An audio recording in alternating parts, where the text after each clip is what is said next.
Oke, langsung aja kita mulai pembahasan kali ini. Hari ini kita bakal bedah tuntas sebuah artikel yang bisa dibilang sangat provokatif dari media dakwah Indonesia.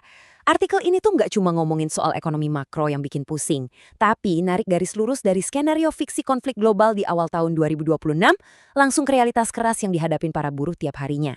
Yang bikin materi ini bener-bener narik buat kita bedah adalah gimana sumber ini ngebongkar data ekonomi, lalu berujung pada usulan perombakan sistem yang bener-bener radikal. Nah, mari kita lihat gimana si penulis ini ngebangun argumennya dari awal sampai akhir. Gini, alur bedah materi kita hari ini. Kita bakal mulai dari krisis globalnya itu sendiri, terus ngelihat dampaknya ke buruh, nyari tahu apa akar masalahnya, ngebongkar siapa yang sebenarnya untung dari perang, dan terakhir kita bakal bahas solusi Islam yang ditawarkan di artikel ini. Singkat, padat, jelas.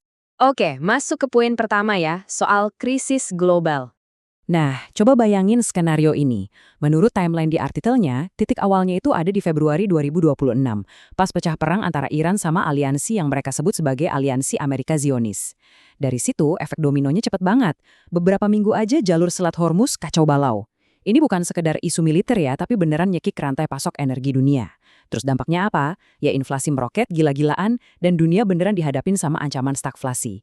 Buat yang belum familiar, stagflasi itu kondisi super berat di mana harga-harga barang pada naik, tapi pertumbuhan ekonomi malah mandek. Penulis pengen nunjukin betapa rentannya ekonomi global rontok cuma gara-gara satu titik konflik. Lanjut ke bagian kedua. Nah ini nih dampaknya ke buruh kita. 100.000. Angka yang gede banget kan? Ini bukan angka karangan loh. Serikat Pekerja yang dikutip di artikel ini memproyeksikan potensi PHK bisa tembus 100.000 orang kalau konfliknya nggak kelar-kelar. Hantaman paling parah pastinya bahkan dirasain sama industri yang emang haus bahan baku impor. Kayak industri tekstil, garmen, sama plastik. Mereka tuh bener-bener nggak punya bantalan buat nahan lonjakan harga gara-gara rantai pasok yang berantakan. Dan kalau kalian mikir ancaman itu masih di masa depan, tunggu dulu. Artikel ini nyatet kalau di 3 bulan terakhir aja udah ada sekitar 9.000 pekerja dari 10 perusahaan manufaktur yang posisinya terancam penyesuaian. Artinya, krisis nun jauh di Timur Tengah sana tuh secara harfiah udah mendarat di pabrik-pabrik lokal, ngancam piring nasi ribuan orang detik ini juga. Tapi yang bikin miris, jujur aja, adalah kondisi sebelum krisis ini meledak. Coba lihat data Februari 2025 ini. Rata-rata upah pekerja tuh cuma di angka 3,09 juta per bulan.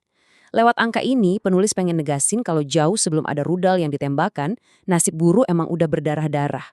Guncangan global ini ya ibaratnya cuma nambahin garam ke luka yang udah menganga.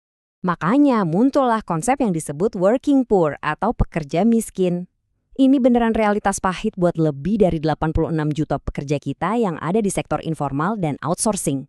Bayangin, kerja keras banting tulang tiap hari, tapi gajinya tetap nggak nutup buat mencapai standar hidup layak. Apalagi buat punya jaminan sosial yang mumpuni. Ketidakstabilan global ini cuma bikin mereka makin kejeblos ke jurang ketidakpastian.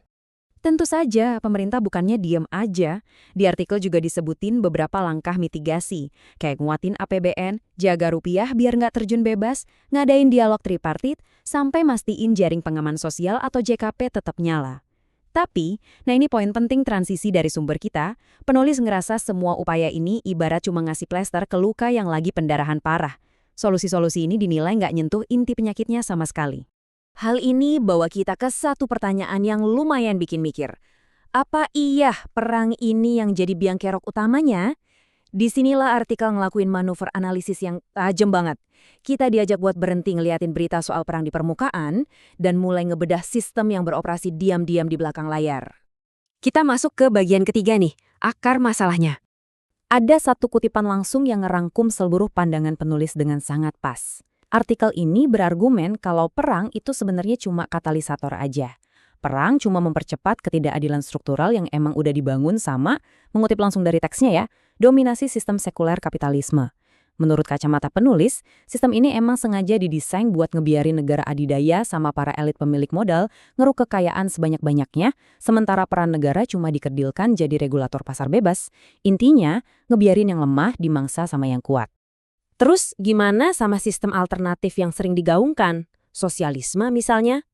Nah, sumber kita ini nolak mentah-mentah dua-duanya. Kalau kapitalisme itu dibilang eksploitatif, ideologi sosialisme atau marxisme juga dinilai gagal total. Kenapa? Menurut penulis, kelemahan fatal sosialisme itu karena mereka membuang peran agama dari kehidupan. Mereka murni cuma ngandelin akal manusia yang menurut penulis pastinya penuh kelemahan dan syarat kepentingan pribadi.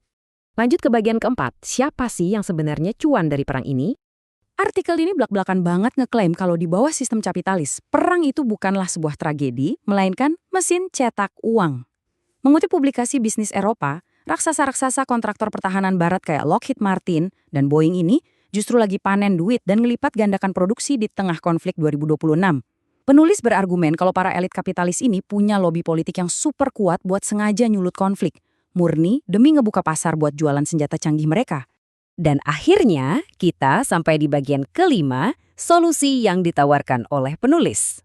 Solusi sistemik pertama yang disodorin adalah konsep baitul mal. Jadi gini, alih-alih ngebiarin kekayaan numpuk di rekening segelintir konglomerat, tata kelola ini punya kas negara yang difungsiin sebagai modal abadi.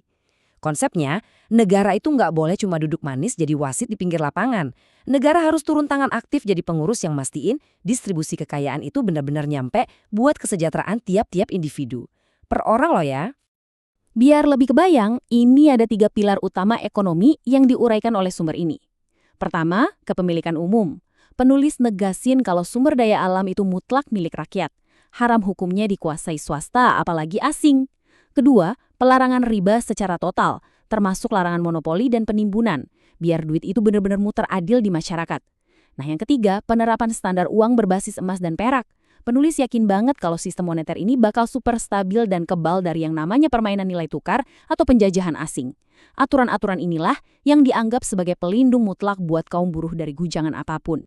Tapi, jelas pilar-pilar ekonomi tadi butuh satu wadah politik buat ngejalaninnya. Dan penulis mendefinisikan wadah ini sebagai khilafah.